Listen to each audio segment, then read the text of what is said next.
Assalamualaikum warahmatullahi wabarakatuh. Perkenalkan, nama saya Karina Devi Wahyu Priyadi dengan NIM 222211101057 selaku mahasiswi profesi apoteker Universitas Jember. Di sini saya akan menjelaskan mengenai kuliah tamu yang berjudul Pengembangan Obat Tradisional yang Tepat Sasaran. Dalam video kali ini saya akan membahas obat tradisional dari PT Asimas. Yang pertama adalah profil PT Asimas. PT Asimas merupakan perusahaan yang bergerak di bidang makanan, obat tradisional, dan kosmetika yang telah mendapatkan izin dan sertifikasi dari Kementerian Kesehatan dan Badan Pengawas Obat dan Makanan. Seluruh proses produksi di PT Asimas telah menerapkan sistem produksi bertahap dan terkontrol dan didukung dengan peralatan modern serta sumber manusia yang terlatih, kompeten, dan terampil di bidangnya. Fasilitas, sarana, dan manajemen produksi PT Asimas telah memenuhi standar ISO dan juga HACCP. CPOTB di luar negeri tidak diakui, biasanya pakai GMP dan ISO. Selanjutnya adalah standarisasi PT Asimas. PT Asimas ini sudah mempunyai sertifikat CPOTB, sertifikat ISO dan HACCP, dan juga izin IOD dan IQOS.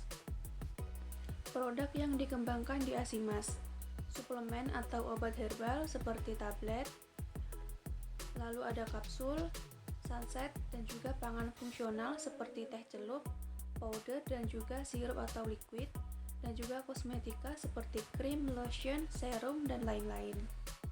Selanjutnya adalah, masih perlukah mengembangkan produk bahan alam? Jawabannya adalah sangat perlu, karena banyak sekali potensi alam, terutama banyaknya aneka ragam hayati di Indonesia yang dapat dimanfaatkan sebagai bahan obat tradisional. Pasar kita memiliki 200 juta populasi yang bisa dijadikan konsumen. Daya beli masyarakat yang dikategorikan mampu, apalagi jamu atau obat tradisional warisan budaya yang sering dikenal sebagai rempah-rempahnya. Pangsa pasar obat tradisional di Indonesia. Jamu telah digunakan sejak zaman nenek moyang, di mana khasiatnya adalah secara empiris akan semakin baik apabila dapat didukung dengan bukti klinis atau ilmiah lainnya. Sudah menjadi budaya, dan dengan tren back to nature, maka potensi jamu atau herbal semakin meningkat. Pangsa pasar obat tradisional dan customer health meningkat signifikan setiap tahunnya. Global Market of Herbal Medicine. Omset produk obat tradisional di pasar global sekitar 138,350 miliar dolar AS dan diproyeksikan 5 tahun ke depan sekitar 218,940 miliar dolar AS pada 2026 dengan perkiraan pertumbuhan 6,7% per tahun. Di negara sedang berkembang dan negara maju sebagian besar masyarakat terus menggunakan obat tradisional. Apa pengaruh media digital dan internet? Media digital meningkatkan demand konsumen karena meningkatkan akses digital. Terbukti penjualan secara e-commerce meningkat secara signifikan dari tahun ke tahun. Media yang biasa dipakai seperti TikTok, Facebook, Instagram, dan lain-lain. Selanjutnya adalah produk dan tahap pengembangan bahan alam. Bahan alam berpotensi dikembangkan menjadi produk yang beraneka ragam, mulai dari pangan fungsional, ekstrak bahan alam, sediaan herbal, kosmetik, dan suplemen kesehatan. Obat tradisional atau pangan yang akan diedarkan di wilayah Indonesia wajib memiliki izin edar. Investasi dalam pembangunan industri obat tradisional atau industri farmasi membutuhkan investasi yang tidak sedikit. Oleh karena itu, cara tercepat untuk memiliki produk dengan formulasi sendiri dan brand sendiri adalah dengan kerjasama kontrak produksi atau tool manufaktur atau maklon. Sebagai apoteker atau ahli herbal, memiliki potensi dan ilmu yang lebih unggul dalam menilai atau melakukan riset pasar untuk membentuk suatu produk yang unik, tepat guna, dan tepat sasaran. Tool manufaktur atau maklon mitra nantinya akan mendiskusikan konsep sedianya itu dengan industri obat. Klasifikasi produk di Indonesia. Yang pertama ada makanan atau minuman, yang kedua ada obat tradisional, yang ketiga ada kosmetika, yang keempat ada suplemen makanan vitamin. Dari 2018 sampai 2021, banyak produk-produk yang berkembang. suplemen makanan atau vitamin hanya bisa didaftarkan oleh IOT dan IV. Jadi tidak banyak pabriknya sehingga yang terdaftar itu sedikit. Selanjutnya adalah definisi jamu dan tingkatannya. Jamu merupakan obat tradisional atau ramuan bahan berupa bahan tumbuhan, bahan hewan, bahan mineral sediaan sarian atau galenik, atau campuran dari bahan tersebut yang secara turun-temurun telah digunakan untuk pengobatan dan dapat diterapkan sesuai dengan norma yang berlaku di Indonesia di masyarakat. Jamu adalah obat tradisional yang dibuat di Indonesia. Lalu untuk OHT atau obat herbal terstandar adalah produk yang mengandung bahan atau ramuan bahan yang berupa bahan tumbuhan, bahan hewan, bahan mineral, sediaan sarian galenik atau campuran dari bahan tersebut yang secara turun-temurun telah digunakan untuk pengobatan dan dapat diterapkan sesuai dengan norma yang berlaku di masyarakat yang telah dibuktikan keamanan dan khasiatnya secara ilmiah dengan uji praklinik dan bahan bakunya yang telah distandarisasi. Lalu yang ketiga adalah fitofarmaka. Fitofarmaka adalah produk yang mengandung bahan atau ramuan bahan yang berupa bahan tumbuhan, bahan hewan, bahan mineral, sediaan sarian galenik atau campuran dari bahan tersebut yang dibuktikan keamanan dan khasiatnya secara ilmiah dengan uji praklinik dan uji klinik serta bahan baku dan produk jadinya telah distandarisasi. Mengenal nomor izin edar. Untuk tradisional lokal kodenya yaitu TR, untuk tradisional import kodenya TI, untuk OHT lokal kodenya HT, untuk fitofarmaka lokal kodenya FF, untuk suplemen lokal kodenya SD, untuk suplemen import kodenya SI, untuk makanan lokal kodenya MD, untuk makanan import kodenya MI, dan untuk kosmetika itu kodenya NA. Nomor izin edar ini dapat dicek melalui website resmi BPOM dan aplikasi pada smartphone yang dapat diunduh pada Play Store. Lalu selanjutnya adalah regulasi produk di Indonesia. Segala produk obat dan makanan harus terdaftar dan lolos uji oleh BPOM yang meliputi uji mutu, khasiat, dan keamanannya. Setelah diuji dan dievaluasi, nanti akan mendapatkan produk dengan NIE. Gambar di samping merupakan regulasi di bidang registrasi obat tradisional. Perka BPOM. Tahapan BPOM ada 3 tahapan. Yang pertama, registrasi awal atau yang kita submit. Yang kedua adalah registrasi atau berisi banyak dokumen. Yang ketiga adalah evaluasi. Nanti itu dapat diterima, ditolak, atau ada tambahan data lain. Tahapan kunci dalam hilirisasi produk herbal. Ada preformulasi, formulasi, desain dan uji stabilitas, validasi proses, dan juga registrasi. Untuk persyaratan praregistrasi yaitu master formula, surat perizinan kerja sama kontrak, surat penunjukan atau produk impor. Untuk registrasi persyaratannya yaitu sertifikat analisis bahan baku, sertifikat analisa produk jadi, cara membuat produk, protokol dan hasil uji stabilitas, rancangan produk kemasan, dan juga hasil praregistrasi. Berikut ini adalah persyaratan mutu produk jadi.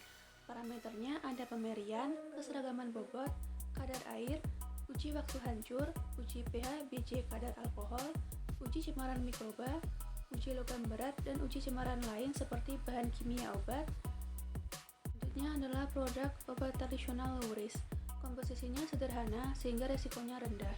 Contohnya minyak kayu putih untuk gejala masuk angin dan minyak telur untuk perut kembung. Bentuk sediaannya biasanya topikal atau oral. Simplicia yang boleh digunakan ialah bahan baku yang low risk yang terdapat pada daftar bahan baku low risk dari BPOM. Apabila tidak termasuk dalam daftar, maka OT tidak dapat dikategorikan sebagai OT low risk. Berikut ini adalah contoh produk OT low risk. Contohnya seperti minyak kelapa yang komposisinya oleum kokos, ada minyak 100% yang komposisinya minyak gandapura, ada serbuk obat luar yang komposisinya binahong, dan cairan obat dalam dan serbuk obat dalam yang komposisinya temulawak. Registrasi OT komposisi tertentu. Obat tradisional dengan komposisi sederhana non-obat herbal terstandar dari fitofarmaka dalam bentuk sediaan tunggal dengan klaim khasiat sesuai dengan empirisnya. Simplifikasi registrasi obat tradisional dan suplemen kesehatan dengan komposisi tertentu hanya berlaku untuk pendaftaran baru produk lokal. Bahan-bahan yang termasuk dalam kategori OT dan suplemen kesehatan komposisi tertentu dapat dilihat pada Surat Edaran Nomor HK.02.02 0.421.11.19.0152. Larangan dalam OT.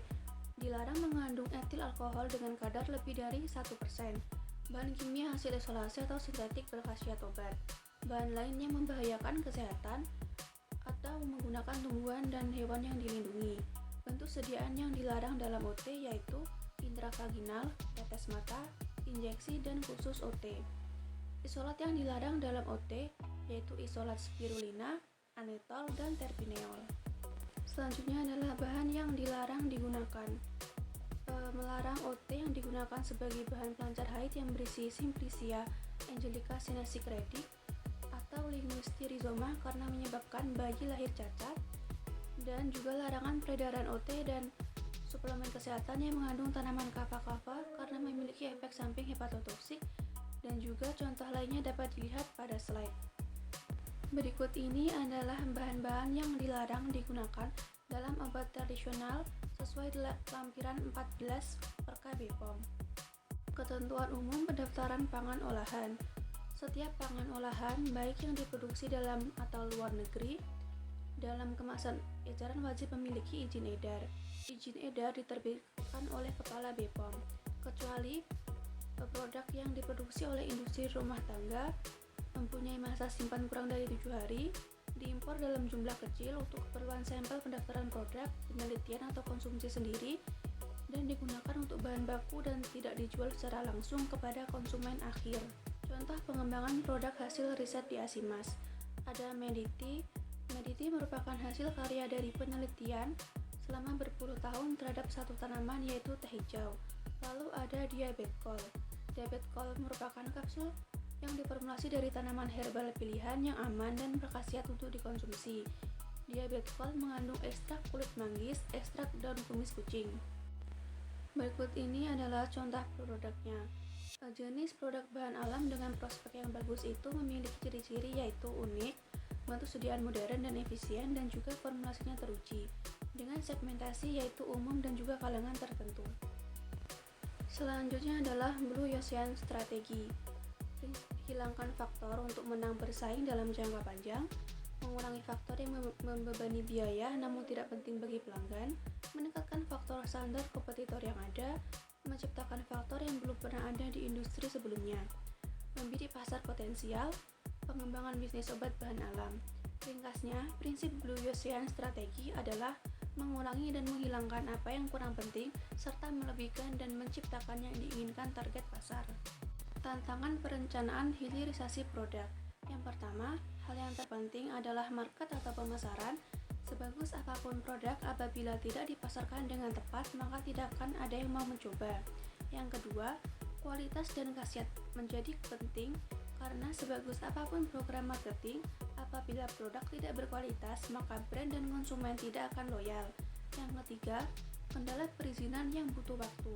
Maka diharapkan pihak marketer bisa lebih bersabar dan siap, tidak hanya mengandalkan momentum sesaat saja. Yang keempat, konsep produk yang cocok dengan segmentasi pasar atau target pasar akan semakin mudah diterima jika dilakukan riset pasar. Yang kelima, miliki produk dengan nilai keunikan yang tinggi sehingga dapat menjadi nilai tambah atau unique selling proposition yang tepat. Baik, sekian presentasi dari saya. Semoga yang saya sampaikan bermanfaat untuk kita semua. Akhir kata, wassalamualaikum warahmatullahi wabarakatuh.